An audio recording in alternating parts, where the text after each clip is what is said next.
Over the weekend, we had a lot of stuff happen, some positive and some tragic, but to start it all off, we got the Logan Paul KSI fight, followed by some depressing news that happened at a Jacksonville gaming tournament this weekend. What's going on, guys? My name is Azzer, bringing you another episode of Famous News. We have a few stories to cover, the biggest being the Logan Paul KSI fight that happened in the UK this weekend. So let's get into it. Logan Paul fought KSI this weekend at the Manchester Arena in the UK, and it was quite the fight. Both Logan and KSI have been trained for months, and this fight was nothing what I expected, honestly. Now, both the boys had been talking trash, hyping up this fight, making bets on what round who would knock out who in, but neither KSI or Logan were knocked out during this fight, so it came to a draw, meaning neither one of them, won their bet. But anyways, KSI stays the champ of YouTube boxing, as in a draw, the current champ keeps the belt until there's a rematch.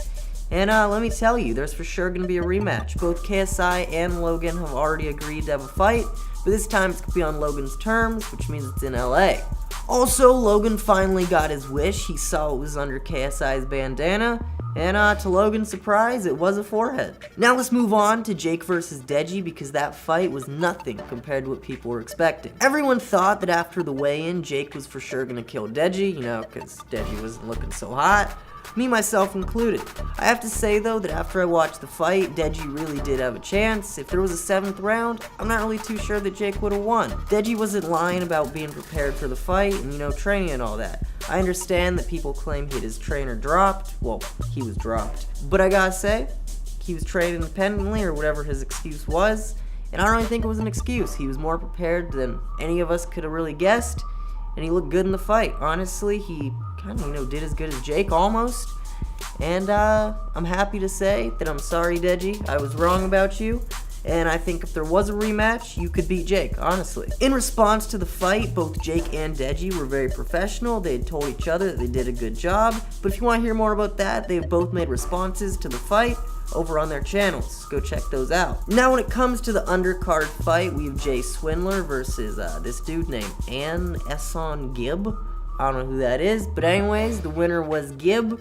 But I gotta say, Jay did put up a good fight, so good on you, Jay. And then we have Raka Raka versus Scarce, winner being Raka Raka, but Scarce did give it his all, so good job, Scarce. Following that, we have FaZe Sensei versus Overt Flow, winner being FaZe, but good job to Overt Flow. Next up, we got JMX versus Coach Richard, winner being JMX, props to Coach though. Now after that, we got Momo versus Rossi HD, winner being Momo, but good job to Rossi. In the last undercard spot, we got Call Me Ham versus Drizzy Jeremy, winner being Call Me Ham. Good job to Jeremy though. Now I know some of you guys are probably gonna be like, oh, Jake Paul and Deji was an undercard, but I don't really consider it an undercard, because they were kind of one of the headlining fights.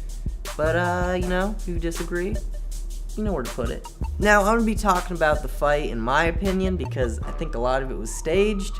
There's a lot of proof that goes into it, I will admit that. From just the beginning, alright, we saw at the end of the Joe Weller fight, he only called out the Pauls, any of the Pauls, the Pools. The only fight that was really staged, in my opinion, was the KSI Logan Paul. The reasons are this: there's a lot that both of them can gain from it being staged. Start off with KSI. Sure, he's the biggest YouTuber in Britain, but he doesn't have much US exposure. So there being a rematch in LA, he can get his name out in the US, and people can kind of get to know him there, I guess. Get him a following in the US. I'm sure he's got tons of fans that are in the US, but not so many as in the UK, because even at the UK fight, all of them, they're like KSI fans. There's a few fans that flew in from the US, but for majority, it was UK fans. Oh, that's the other thing. At the end of the fight, they're both so okay with it being a draw. Neither one of them called bullshit, none of that.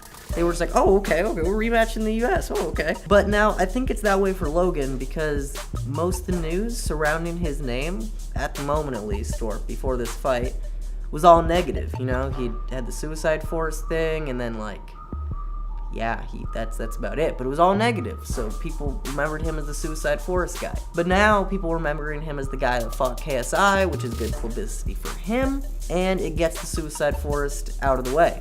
People won't remember that, except for a few people that just have to hold a grudge against Logan Paul. And also, I feel like in all honesty, KSI would have won that fight.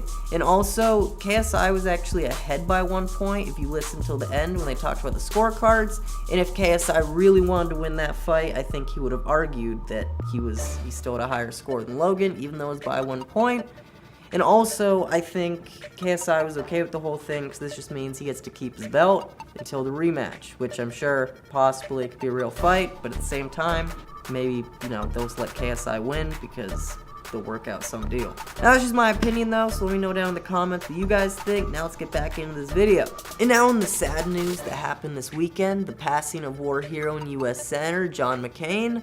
Also, the mass shooting at a Madden 19 tournament over in Jacksonville, Florida. Our hearts go out to the families who lost loved ones. Now, that was all really sad news, so to cheer you guys up, I'm introducing my new segment, Patty Watch. So this segment of the show is just going to be updating you on the most Supreme Patty news that's gone down in the last week. So getting into it, Supreme Patty got some new ink this week. He's been hanging out with the boys over at the Clout House along with pro skateboarder Nyjah Houston. The last thing I've seen of Patty was him jumping onto a table at a meeting of some sort. I think it was like a fan meetup.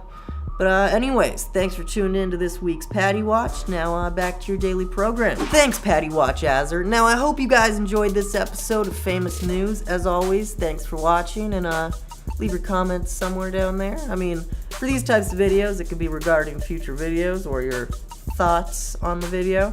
But you can find me on Instagram at Azzer_RSG. I got some big things heading that way, so be sure you go give me a follow, or at least, check out my Instagram. Don't be a dick. But you could DM me if you're from Toronto, maybe those upcoming things you could be a part of. And I'll see you guys in the next one.